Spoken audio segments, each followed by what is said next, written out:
Welcome to Workforce Central, the official podcast of the National Association of Workforce Boards. Stay tuned as we explore the latest resources, thoughts, and trends in workforce development. And now, here's your host, Ron Painter. Welcome.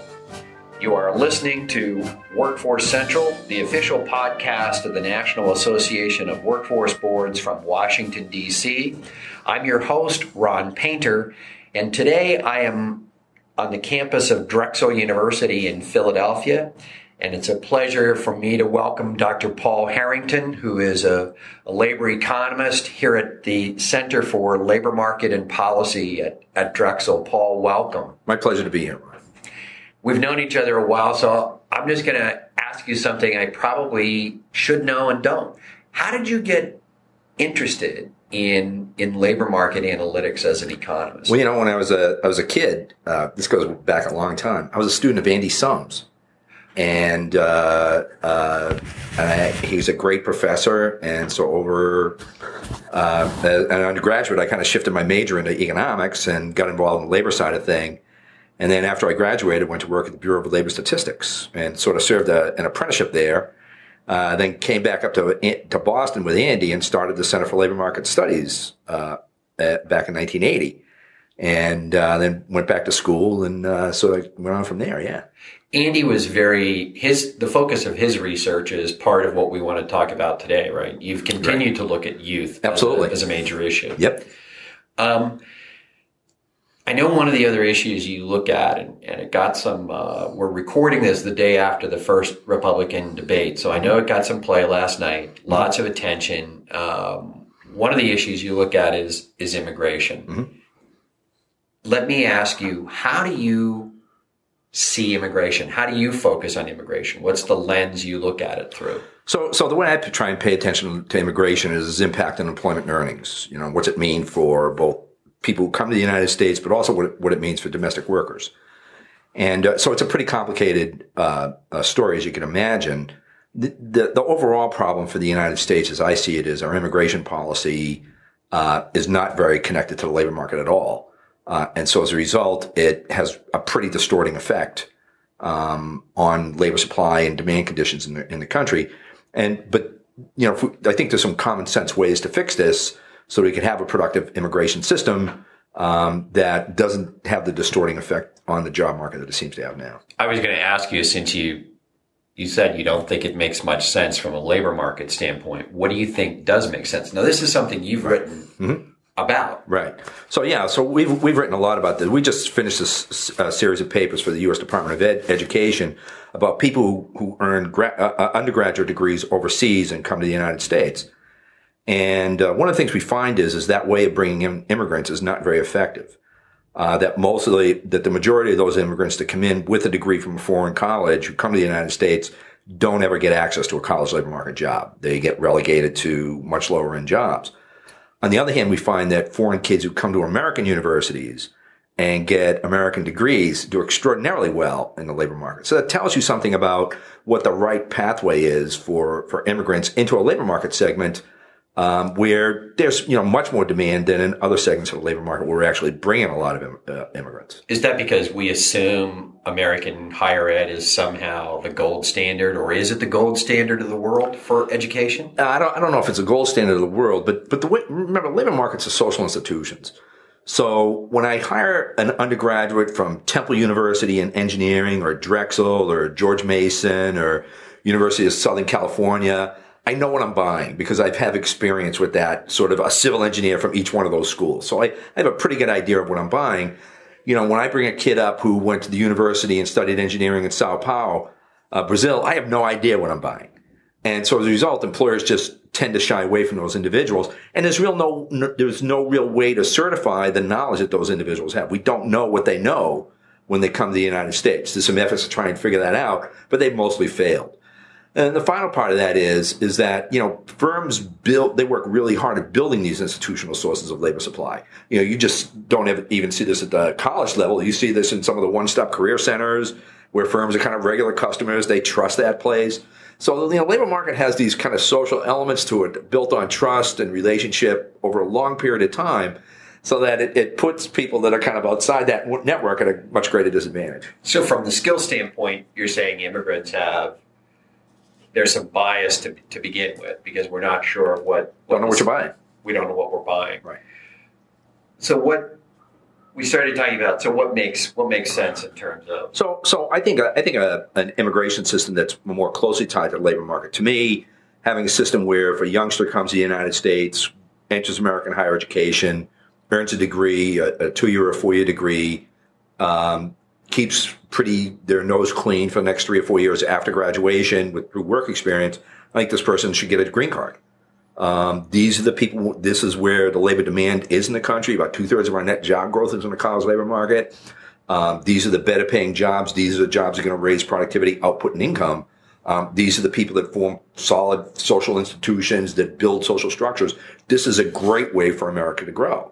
Unfortunately, what we're doing now is we're starving the top of that labor market through this wacky H-1B visa program. And then we flood the bottom of the labor market as we turn our blind eye towards large numbers of undocumented aliens coming to the United States. When you look at industries like construction and manufacturing, you see tremendous, and also in teen labor markets, you see a lot of substitution of native-born for foreign-born workers there. I was going to ask you, so is there room in the U.S. labor market for, I guess, skilled immigration? Yeah, exactly. So the answer is America's a country that values skills. And so if you can organize an immigration structure that similarly values the skills that foreign-born individuals have, that's going to work much better than a system where we treat high school dropout labor markets like they're in shortage.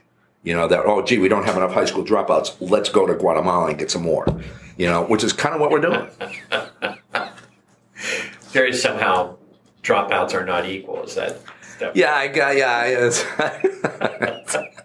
Well, I guess what I'm saying is this sort of this distortion, and when you look at the manufacturing sector, where a lot of and construction, where a lot of particularly foreign-born guys work, these are industries that have not done very well. They're not on a long-term path of rapid employment growth, and they're clearly industries where we're way oversupplied. So why we'd want to bring in a lot of immigrants in that segment of the labor market doesn't seem to be sensible to me. I was really surprised. The Wisconsin dairy farmers, I think the association was in D.C., and they were talking about immigration. They were talking about how difficult it was to find individuals for the industry. Mm-hmm. Is agriculture, what industry segments are most sensitive to this? Agricultural production is still very sensitive to it. And that's historical reasons. They've been able to get very, very cheap labor from overseas for a very long period of time. So they've had no impetus to change. They've been slow to adopt certain kind of labor saving devices there because they can get really cheap labor supply. And, at some point we got to ask ourselves, does it make sense for us to be engaged in this kind of production?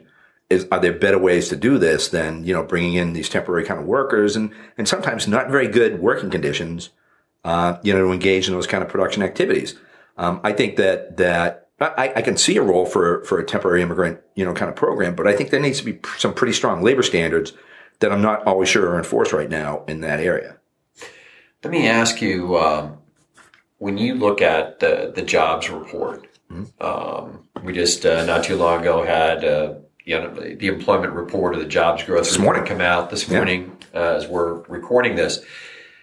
What do you look at as a labor economist? What do you look at in that report? I mean, we all see the headlines, but what do you look at? Yeah, I think sometimes the headlines, if you watch CNBC in the morning and Squawk Box, they get a couple of criminal economists on there to kind of talk about how the jobs report is going to predict the future, And so sometimes I think we put a little bit too much emphasis on it, So, one of the things you see is on you see the total number of jobs rose this month. I think it was by a couple of 100,000.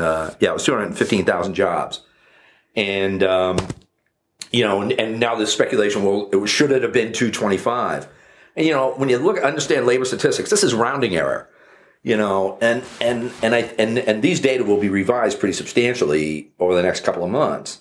And at the national level, I think we've placed too much emphasis. In the state level, I think we've really gone out of whack in this. BLS has changed their methods at the state level. And so you see a lot of bumping around month to month in different states. We're up 10,000 jobs one month, we're down 8,000 the next. And it's just a lot of noise in this data. So I think we've placed a little bit too much, and we ought to actually convert, in my mind, to a rolling average at the state level and maybe even at the national level, 3-month rolling average. But that said, it's a general indicator of the well-being of the economy. What I like to look at is, I do like to look at the jobs numbers. I like to look at the employment to population ratio, and I look at two employment numbers. One is the number of employed persons from the household survey, and the other is the number of jobs created from the payroll survey. And they sometimes tell, conflicting stories. Because? Well, because of different sampling methods, different data methods. So the establishment survey goes to a sample of business establishments above a certain size.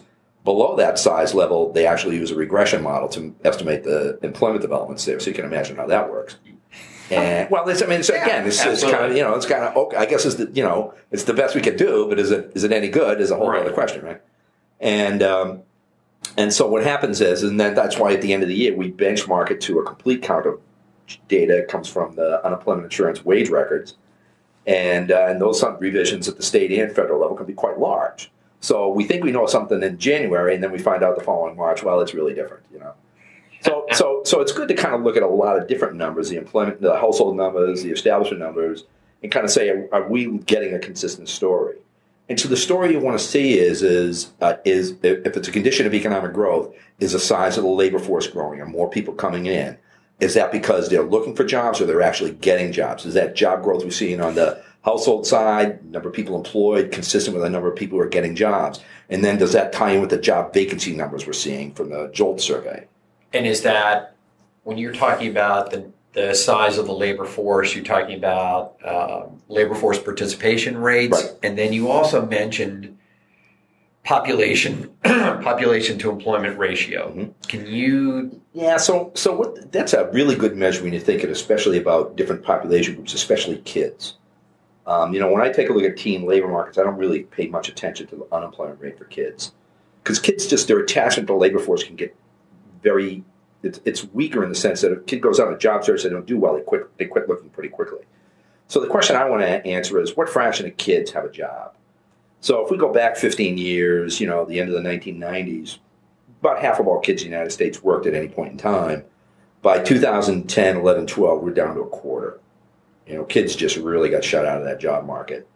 And so, we've kind of inched back. We've had 5.5 years of recovery, and we've just inched back up to 28% employment rates for kids. Very, very anemic. So it tells us, when you look at that E to P ratio, it tells you something about the distributional impacts of the recovery. Who actually did win when we got this job growth over the last 6 years? And the answer is more college grads, more people in the services industry, many more women. And who lost? The answer is younger guys with few years of schooling. They're the guys who really that's who really has been beat up in the last 15 years. Let me pause for a second and remind our listeners, you're listening to Workforce Central, the official podcast of the National Association of Workforce Boards from Washington, D.C. I'm Ron Painter. My guest today is Dr. Paul Harrington from Drexel University, and Paul's focus is labor economics. We're hearing a lot leading up to the presidential race around this notion of whatever the middle class is and the bifurcation of the labor market. Do you see that in the numbers? Do you see that as you look at which sectors are growing? Yeah, so when you look at growth, and this is going to be true in all your states, a lot of growth in the health services sector, health and social services, although the nature of that growth is changing a lot. That back in, say, between 2000 and 2010, got a lot of growth in hospitals and nursing homes. And that's really slowed a lot. In fact, nursing homes have now gone negative. And the growth now, really? It's gone negative. Because the boomers were trying to figure out how to stay at home? Well, it's actually state Medicaid agencies are trying to figure out how get people to stay home. Okay. So because of that, we're getting very rapid growth in ambulatory care companies, particularly home health care companies, and then personal care attendants in the social service industry. So I actually now, when I write about the health sector, I actually include a substantial part of the social service industry in it, because what we're doing is we're shipping people who would otherwise be in a nursing home or maybe even a skilled nursing facility. We're putting them in a home under care of a personal care attendant. So it's a very, very different kind of medical service, but it's designed to save medical costs. So I'm starting to count that now in that health delivery system. And so you're starting to see that in the very rapid employment numbers? Home health care is probably the most rapidly growing sector in the American economy. It's very, very rapid expansion, employment expansion. Skill requirements are not very high. But, probably high school diploma, a little bit of work experience at most. But a lot of job growth there. Not a lot of high wages, wage $13, $14 an hour maybe. Much more part-time. Very high fraction of people who work in those jobs are also receive some form of public assistance. Usually not a cash public assistance program, but child care, Medicaid, things of that. So it's a weird labor market segment because it's very low income people serving very low income people a lot of times, right? Then the other sector of the economy that's done really well is the professional and business services industry. So it's got a couple of pieces to it. One is very high end professional, scientific, engineering, business consulting companies. So big engineering firms, big consulting companies like Deloitte and Ernst & Young, organizations like that. They've added jobs and IT research companies, biopharma companies. They've had tremendous employment expansion there. So it's really good for college grads that have high-end wages, a lot of high-end skills, bachelor's, master's, doctorate degree, employment opportunities. Then the other part of that, professional and business services, are firms that provide low-end services to business.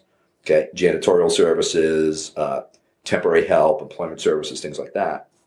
And they tend to be much lower skilled, much lower wages. Well, all of this as a part are reflective of kind of this split in the job content of the American economy.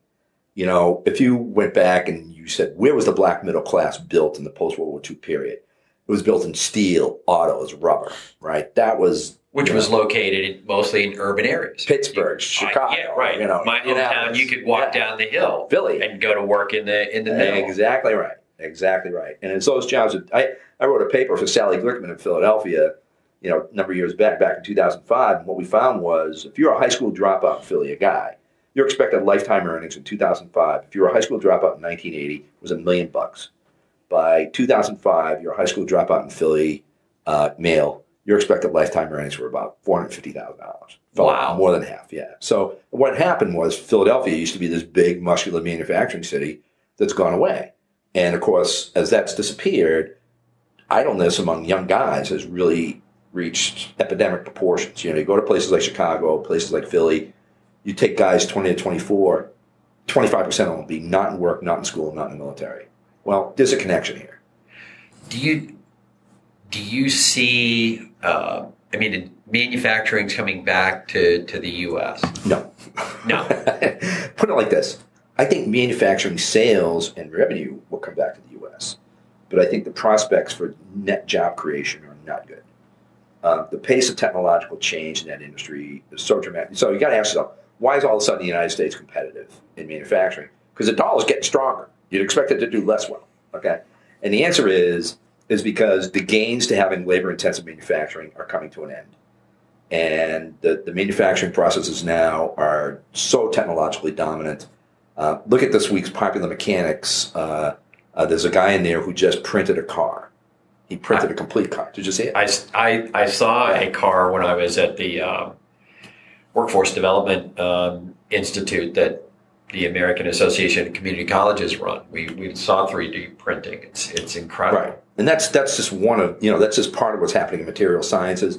So that the pace of technological change in there is such that while I think revenues and sales, if you're an investor, there's probably some good bets in the manufacturing side. But in terms of longer-term job growth, it's very unclear to me that this will be much of an important source of new job creation at all.